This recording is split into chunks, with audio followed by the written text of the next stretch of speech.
Alarms screamed through my cockpit before I even saw the wreck. Red light bathed the console, and my ship's voice, flat and urgent, told me a hull was venting atmosphere less than 2,000 kilometers away. I almost ignored it. Out here, on the edge of mapped space, wrecks were common, and most of them were traps left by scavenger gangs who wanted an easy kill. But something about the signal made my hands move before my brain caught up. I turned the ship toward it. My name is Callum Ward, and I fix things for a living. Old freighters, broken satellites, drifting mining rigs, anything with a hull and a heartbeat of power left in it. I am not a soldier. I am not a hero. I am a man with a toolkit and a stubborn refusal to leave things broken when I can fix them. The wreck came into view slowly, its metal skin scorched black, one wing torn away like paper. Weapons fire, not an accident. Whoever did this wanted whoever was inside to stay dead. I told my ship to hold position and suited up, heart hammering against my ribs the way it always did before I did something reckless. Inside, the corridors were dark except for the emergency strips along the floor. Bodies lay near the entrance, armored figures I did not recognize, their weapons still in their hands, frozen in the act of failing to protect something. I stepped over them carefully, my breath loud in my own ears.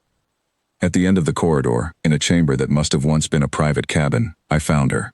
She lay against the wall, silver blood pooling beneath her, skin pale violet under the flickering light. Her eyes were closed. For a moment I thought she was already gone. Then her chest rose, just barely, and something in me refused to let that be her last breath. I did not know her name.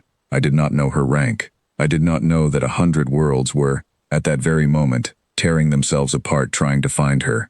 All I saw was someone dying who did not have to. I carried her back to my ship, her weight lighter than I expected, and laid her on the medical table I usually used for equipment repairs, not people. My ship's voice warned me that her biology did not match any registered species in its database, that human treatments could kill her faster than her wounds would. I told it to shut up and help me anyway. For 6 hours I worked. I mixed sedatives by guesswork and instinct, sealed wounds with tools meant for hull plating, and forced oxygen into lungs that were not built like mine. Twice her heart stopped. Twice I brought it back, shouting at her in a language she could not understand, telling her she did not get to die on my table after I had already decided she would not. When she finally opened her eyes, the first thing she did was flinch away from me like I was a threat.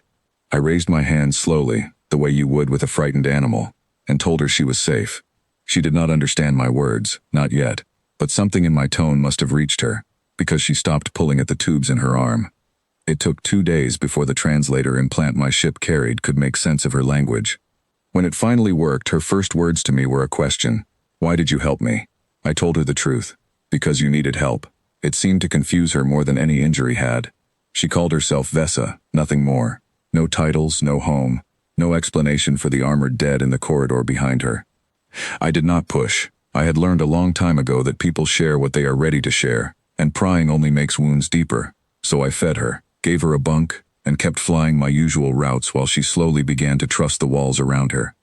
She was strange to watch. She flinched when I made jokes, as if humor itself was a weapon she did not recognize. She stared at me for long moments when I fixed things with my hands instead of machines, as if manual labor was beneath something she once knew. She asked, more than once, what I wanted in exchange for saving her life. I told her nothing, and she looked at me like I had spoken in riddles. On the 4th day, my ship picked up encrypted transmissions sweeping through the sector, searching frequencies, scanning ships.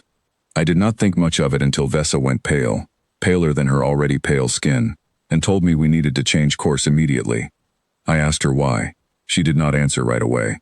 Instead, she asked if my ship had weapons. It did not. Not really. Just a mining laser strong enough to cut asteroids, not warships. Her silence after that told me more than words could have. That night, while she thought I was asleep, I heard her speaking quietly to herself in her own language, a rhythm that sounded like prayer or grief. I did not understand the words, but I understood the fear underneath them. Whoever had attacked her ship was still hunting, and they were getting closer. 3 days later, they found us. A warship dropped out of hyperspace directly in our path, larger than anything I had ever flown near. Its hull marked with symbols I did not recognize but instantly understood as authority. Vesa grabbed my arm, her grip stronger than I expected, and told me to run. I did not run. Running in a ship like mine against something that size was a death sentence anyway, so instead, I did the only thing I know how to do. I improvised. I vented gas from my cargo hold to fake a hull breach, cut all but emergency power, and let my ship drift like a piece of dead debris. It was a trick I used once to avoid pirates, never against something this large, but desperation makes engineers creative. The warship scanned us, hesitated, then moved on, chasing a stronger signal further out that I later realized was a decoy Vesa had somehow triggered from a hidden device sewn into her clothing.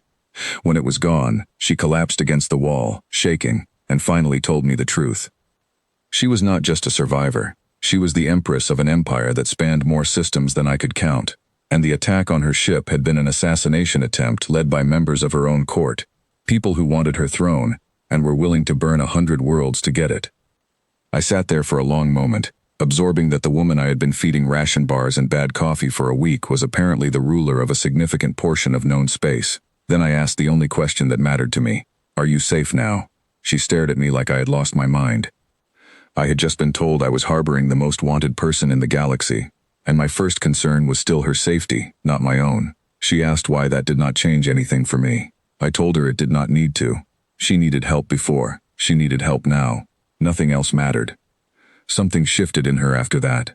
I watched it happen, slow and quiet, the way trust rebuilds after it has been shattered. She stopped flinching at my jokes. She started asking questions about my life, my family, why I chose to fix broken things instead of building new ones. I told her broken things deserved a chance too, and she smiled for the first time since I had found her. Small and tired, but real. We spent the next several days working together to survive. She knew her enemies' tactics, their communication codes, the political web that had turned against her. I knew how to hide a ship, how to jury-rig weapons out of mining equipment, how to keep 2 people alive on rations meant for 1. Between her knowledge and my stubbornness, we started turning the hunt around. We intercepted a transmission meant for the traitors chasing her, a coded message revealing their location, a hidden staging point disguised as a trading post 2 systems away. It was reckless to go there. It was also the only chance to end this before they found us again, and I was done running. I will not pretend the confrontation that followed was easy.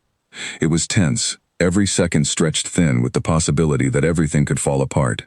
But Vesa, calm and sharp despite everything she had been through, exposed the traitors using evidence she had kept hidden since the attack, broadcasting it to every loyal officer still listening across her empire.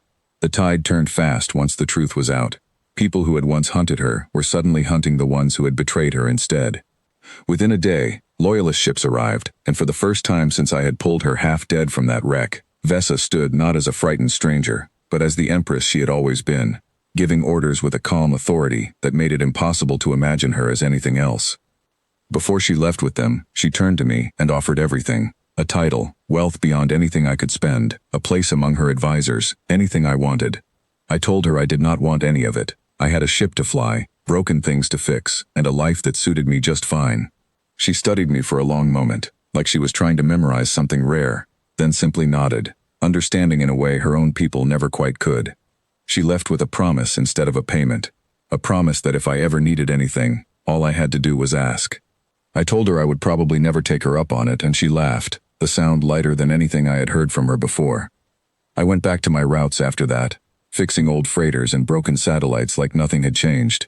But somewhere far away, in a palace I would never see, a report crossed a desk noting that the Empress had survived because of a single, unaffiliated human who asked for nothing in return.